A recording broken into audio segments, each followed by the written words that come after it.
السلام عليكم ورحمة الله تعالى وبركاته. اليوم غادي نشارك معكم طريقة جد ناجحة كيكة تاع المخبزات أو المحلابات بحجم عائلي وغير بنصف المقادير، كتجي كيك طالع ومهوي وخفيف وناجح 100%.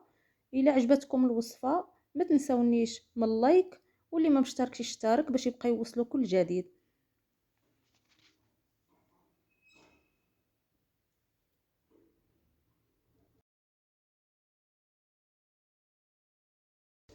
نبداو على بركة الله. عندي 4 الحبات ديال البيض يكونوا بدرجة حرارة المطبخ.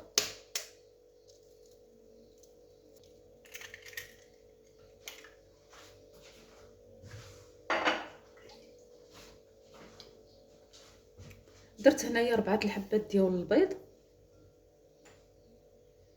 غادي نزيد معاهم 1 الكاس ديال السكر سنيده عبرت بكاس العنبه.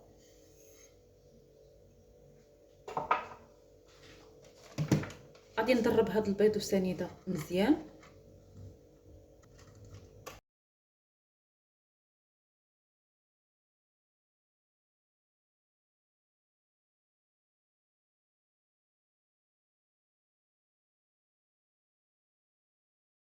طلع داك البيض وسنيده حتى كيرجع اللون ديال البيض بيض.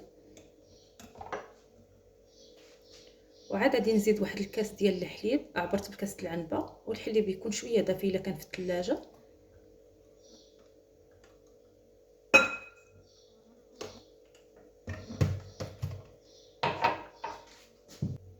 ونص كاس ديال الزيت. غادي نبقى نزيد الزيت بشويه وانا كنخلط.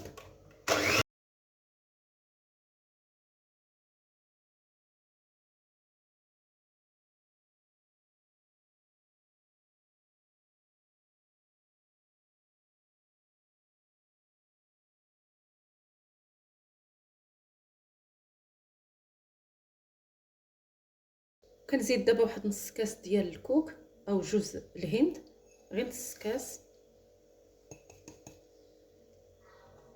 وغادي نزيد معاهم 3 الكؤوس ديال الدقيق عبرت بكاس العنبه، والدقيق يكون مغربل.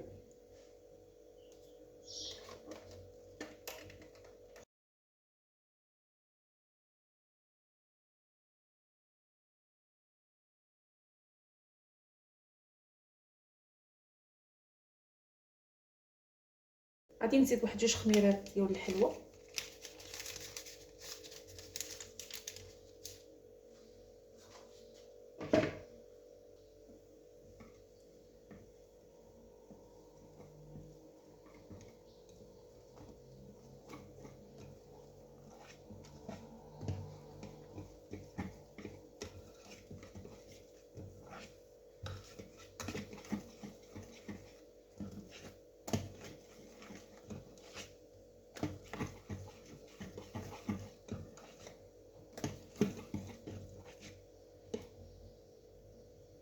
صافي، ها هو الخليط ديالنا واجد.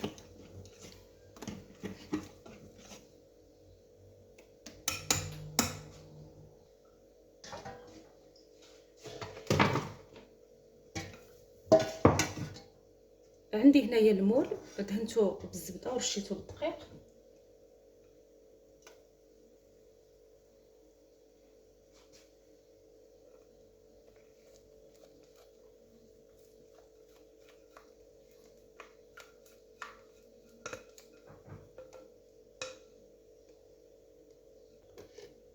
صافي، وني دايره الفران كيسخن من قبل. كندخلها الفران كيكون سخون، وكنقص عليها العافيه وكنخليها 45 دقيقه وصافي، وكنخرجها. الكيكه ديالنا هي طابت، خليتها تتحمرت وخرجتها من الفران.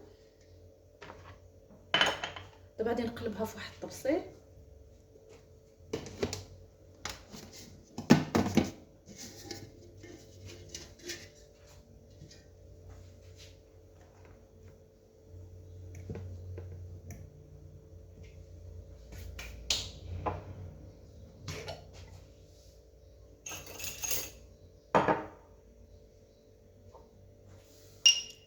صافي، وغادي ندهنها بالمربى ديال المشماش.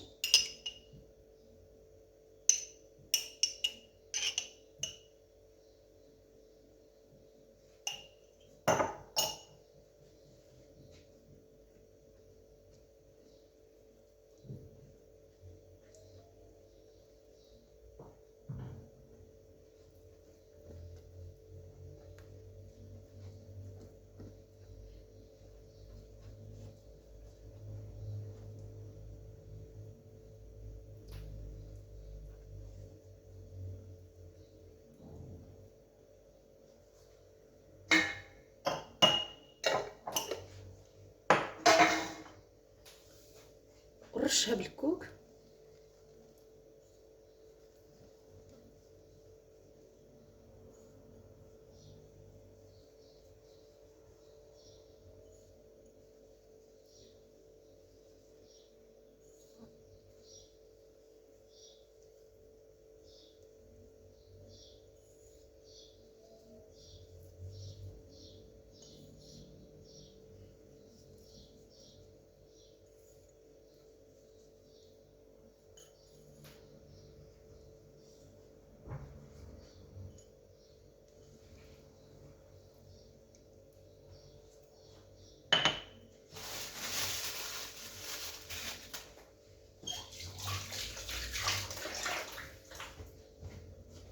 صافي، هذه هي الكيكه ديالنا، راه كتجي تماما بحال الكيكه ديال المحلابات، كتجي رائعه. غير جربوها بهذه الطريقه.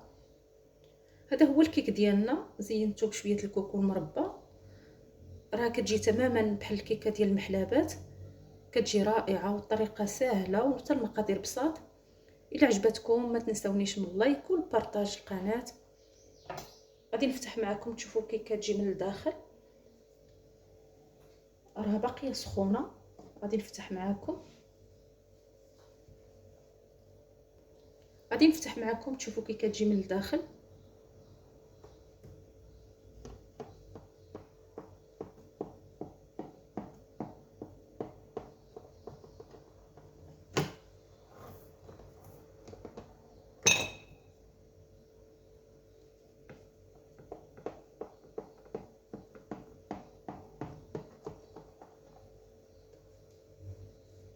السلام عليكم، مرحبا بكم معايا فيديو جديد ووصفه جديده.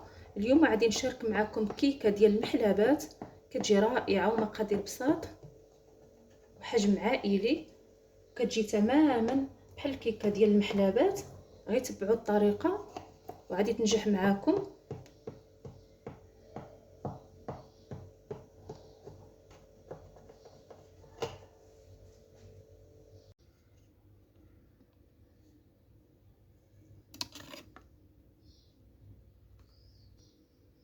هذا هو الكيك ديالنا، راه كيجي كيك طالع، كيجي مهوي من الداخل واسفنجي، راه تماما بحال الكيكه ديال المحلابات.